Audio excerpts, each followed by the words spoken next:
Assalamualaikum warahmatullahi wabarakatuh. Selamat siang anak-anak. Nah, jadi pada hari ini kita belajar lagi dengan Bu Ica. Dan hari ini tentunya kita akan belajar mata pelajaran ilmu pengetahuan alam. Nah, jadi sebelum kita belajar, Ibu harap anak-anak di sini kita berdoa terlebih dahulu nih sebelum belajar supaya hari ini kita dimudahkan oleh Tuhan untuk menyerap ilmu pengetahuan. Oke, sebelum belajar, marilah kita berdoa menurut keyakinan kita masing-masing. Berdoa dimulai. Oke, berdoa selesai. Nah, sebelum kita masuki materi, ada baiknya nih anak-anak untuk menyiapkan dulu buku catatan dan juga pulpennya. Jadi supaya kalau nanti nih misalnya ada yang penting-penting, anak-anak bisa langsung catat.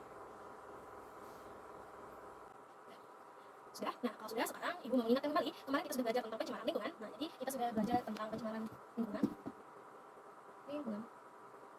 Ada kemarin sudah mempelajari tentang air, kita juga sudah membahas tentang tanah, dan kita akan bahas tentang udara.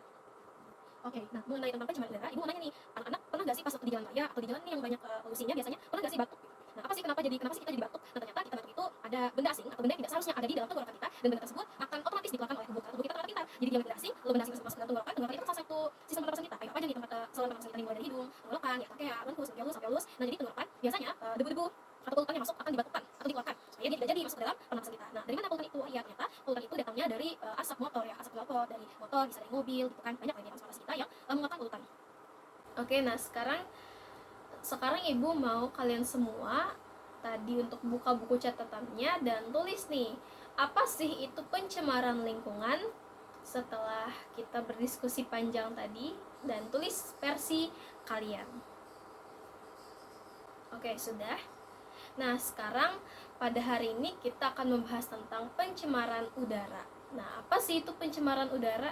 Jadi, pencemaran udara adalah suatu kondisi di mana kualitas udara menjadi rusak dan terkontaminasi oleh zat-zat baik yang berbahaya maupun yang tidak berbahaya untuk kesehatan tubuh. Tuh, jadi yang awalnya itu udara bagus ya, ternyata dia terkontaminasi, ada zat-zat yang tidak seharusnya ada di sana.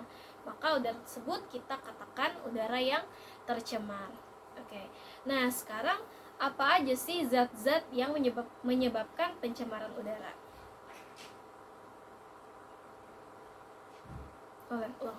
Nah, sekarang apa aja sih sebenarnya tanda-tanda kalau misalnya kita sudah mengalami yang namanya pencemaran udara?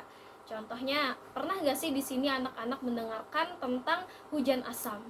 Hujan asam itu seperti apa? Apakah ada pohon asam yang menghujankan asam? Bukan ya, tentunya. Lalu gimana? Ataukah air hujannya asam seperti jeruk gitu? Nah, ternyata hujan asam itu diakibatkan oleh banyaknya CO2 atau karbon dioksida yang ada naik nih dia ke permukaan atau ke atas gitu kan. Dapat di mana sih kita karbon dioksida itu? Ternyata hasil pembakaran itu menghasilkan yang namanya karbon dioksida. Apa aja sih? Apapun yang terbakar, dan apalagi misalnya tadi ada polutan dari knalpot motor. Nah, itu penyebabnya karbon dioksida itu akan ke atas, dia naik, dan itu akan membuat asam di daerah yang akan nantinya turun hujan. Nah, dari situlah nantinya akan turun yang namanya hujan asam. Nah, kenapa sih hujan asam ini dikatakan pencemaran? Karena ketika tanah kita itu sudah terkena hujan asam, maka tanah tersebut akan mengalami penurunan kualitas, dan alhasil tumbuhan-tumbuhan yang ada di tanah itu kualitasnya juga akan kurang baik atau dia bisa mati karena hujan asam. Oke, jadi penyebab dari pencemaran udara tadi ya di sini ada yang pertama ada hujan asam. Hujan asam dikarenakan CO2 yang berlebih. Nah, sekarang penyebab yang kedua adalah efek rumah kaca.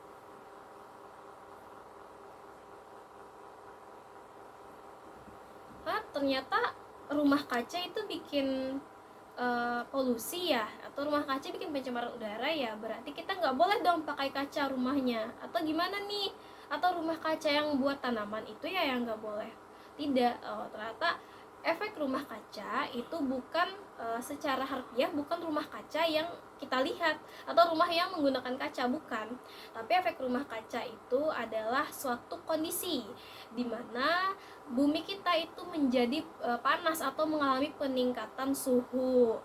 Nah, jadi tidak ada hubungannya ya antara rumah kaca atau rumah hidroponik, rumah kaca atau rumah tanaman gitu kan, bukan. Nah, jadi kenapa sih dikatakan rumah kaca?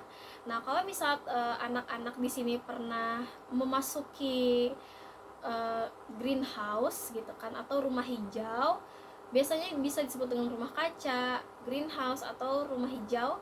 Biasanya di sana dia itu panas. Kenapa panas? Karena biasanya di sana dia ada kaca transparan di bagian atas.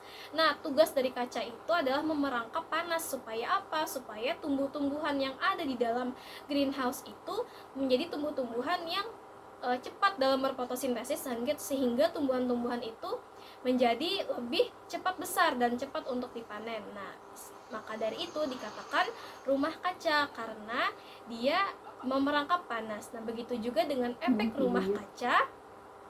Begitu juga dengan efek rumah kaca tersebut juga akan memerangkap panas yang ada di bumi. Apa yang diperangkap? Ya, yang diperangkapnya adalah panas. Siapa yang memerangkap panas? Ya, namanya adalah gas rumah kaca. Nah, siapa aja sih pelaku dari gas rumah kaca ini? Nah, jadi pelaku gas rumah kaca di sini ada CO2, juga ada CFC, ada metana, ada ozon, juga ada N2O. Nah, mungkin di sini akan Ibu bahas ya satu persatu, dimulai dari CO2. Nah, CO2 ini dapatnya dari mana sih? Nah, CO2 ini tadi yang sudah kita bahas sebelumnya. CO2 itu ada karena proses pembakaran. Misalnya nih, tadi ada polutan dari knalpot motor.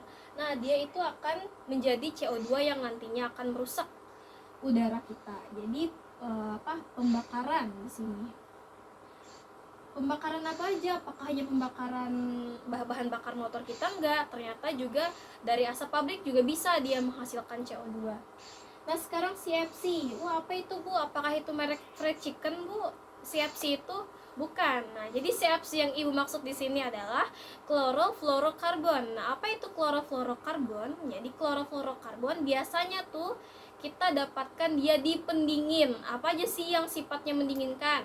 AC gitu kan, kulkas. Nah, ternyata AC itu menyebabkan efek rumah kaca. Kenapa? Nah, ternyata CFC itu sebenarnya tidak berpengaruh gitu kan terhadap kesehatan kita nih sebagai manusia. Makanya nggak apa-apa suatu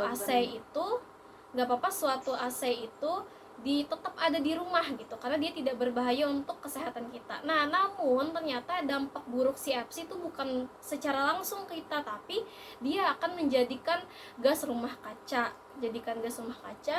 Dan apa sih dampaknya? Ya, dampak dari CFC ini adalah dia akan melubangi ozon kita. Oke, ini ada ozon ya di sini. Nah, jadi CFC tadi kita dapatkan di pendingin ya, seperti AC. Nah, ozon di sini apa fungsinya? Jadi, karena rumah kaca tadi dia memerangkap panas, sebenarnya fungsi ozon di dalam hidup kita adalah untuk mendinginkan atau menstabilkan suhu bumi supaya tidak terlalu panas. Tapi karena penggunaan CFC itu berlebihan, maka ozon ini dia akan berlubang. Ketika ozon berlubang, maka bumi kita menjadi sangat-sangat panas. Jadi di sini ozon juga berpengaruh. Nah, sekarang kita masuk ke metana. Nah, metana ini apa sih? Nah, metana ini bisa kita dapatkan di peternakan gitu kan. Jadi gas-gas buangan buangan sapi, dia itu mengandung gas metana. Jadi gas metana itu juga naik ke atas, dia juga membuat efek rumah kaca di bumi kita. Nah, sekarang yang terakhir adalah N2O atau dinitrogen oksida. Nah, kenapa jadi dinitrogen oksida ini sangat berbahaya? Yang pertama, dia biasanya gunanya untuk mendorong kendaraan atau roket gitu supaya dia bisa beroperasi. Dia juga ada di pembangkit listrik, juga dia ada di pabrik gitu kan. Intinya ada di pupuk juga. Nah, jadi sebenarnya N2O ini nih lumayan common digunakan ya. Nah, tapi N2O ini ketika dia kebanyakan, dia juga akan membentuk efek rumah kaca atau dia menjadi gas rumah kaca yang membuat bumi kita panas.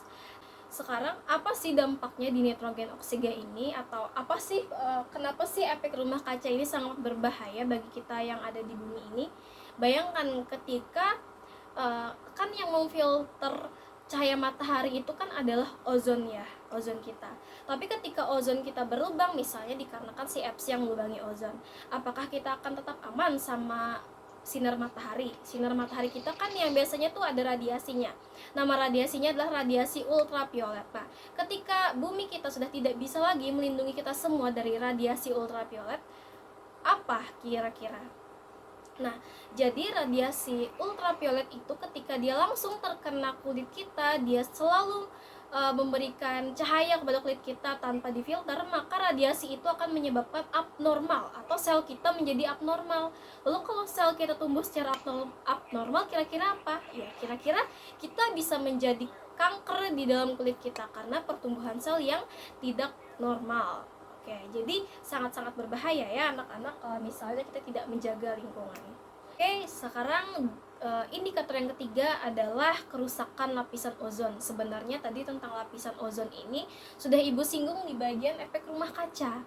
Jadi indikasinya adalah rusaknya lapisan ozon.